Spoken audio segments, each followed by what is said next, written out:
Now, you may remember the shocking news in October of the death of ice hockey player Adam Johnson in Sheffield.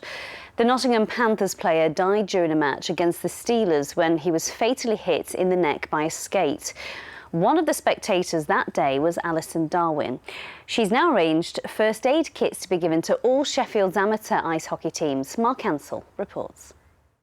The devastating death of Nottingham Panthers player Adam Johnson made some ice hockey players consider quitting the sport. It were tricky getting onto the ice because our training session was the night after it happened, so just then it were difficult getting on, but we all had each other's backs. Everybody was really quite subdued at the next training session, and you're kind of suddenly aware of your own safety and like, oh my gosh, that could happen at any point to any of us. Some of the guys still now remember the events really, really clearly, and it still brings back certain memories and nervousness around playing.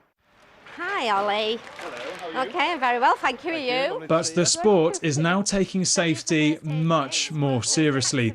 Alison Darwin works at Spire Claremont Hospital and is a big ice hockey fan. She was at the Steelers match when Johnson died. Alison's arranged for all 14 amateur teams in Sheffield to be given a first aid kit and online training. There's so many other accidents that could happen and that it could prevent.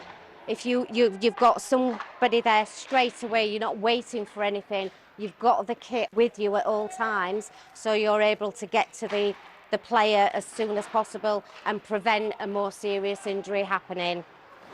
There are around 500 amateur players of the sport in Sheffield who will benefit from the first aid kits and training. At the same time, the English Ice Hockey Association has made wearing a neck guard mandatory.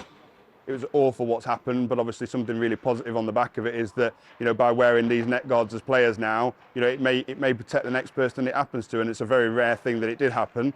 But if it does happen again, at least everyone's wearing neck guards. And for what we've done in Sheffield is first aid kits for all of the guys. Should we, be first hand to an accident that happens on the ice?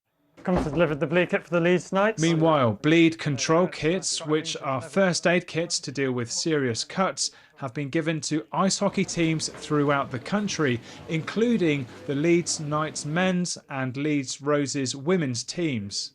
You can bleed out in 2 to 3 minutes, and there's no way you're ever going to get an ambulance or a paramedic to you in that kind of time. If you have one of these kits, you can at least reduce the bleeding, if not stop it altogether, which will be enough to, by the time, to get the emergency services there. You never hope to have to deal with what the teams did with Adam, but it's definitely a massive reassurance for us knowing that should we need it, it's there. It puts the mind at ease a little bit, so if the worst was to happen, then there is something there that hopefully save a life. We've got our own first aid kit, and we've had to use that in the past. We've had a player injury where she tripped and cut her wrist. Fortunately, one of our players is a doctor, so we were able to deal with that there and then and get her, dressed and padded off to A&E. But having the bleed kit available is amazing. After Adam Johnson's tragic death, the sport has been galvanised into taking action to make the sport that many love much safer. Mark Ansell, BBC Look North.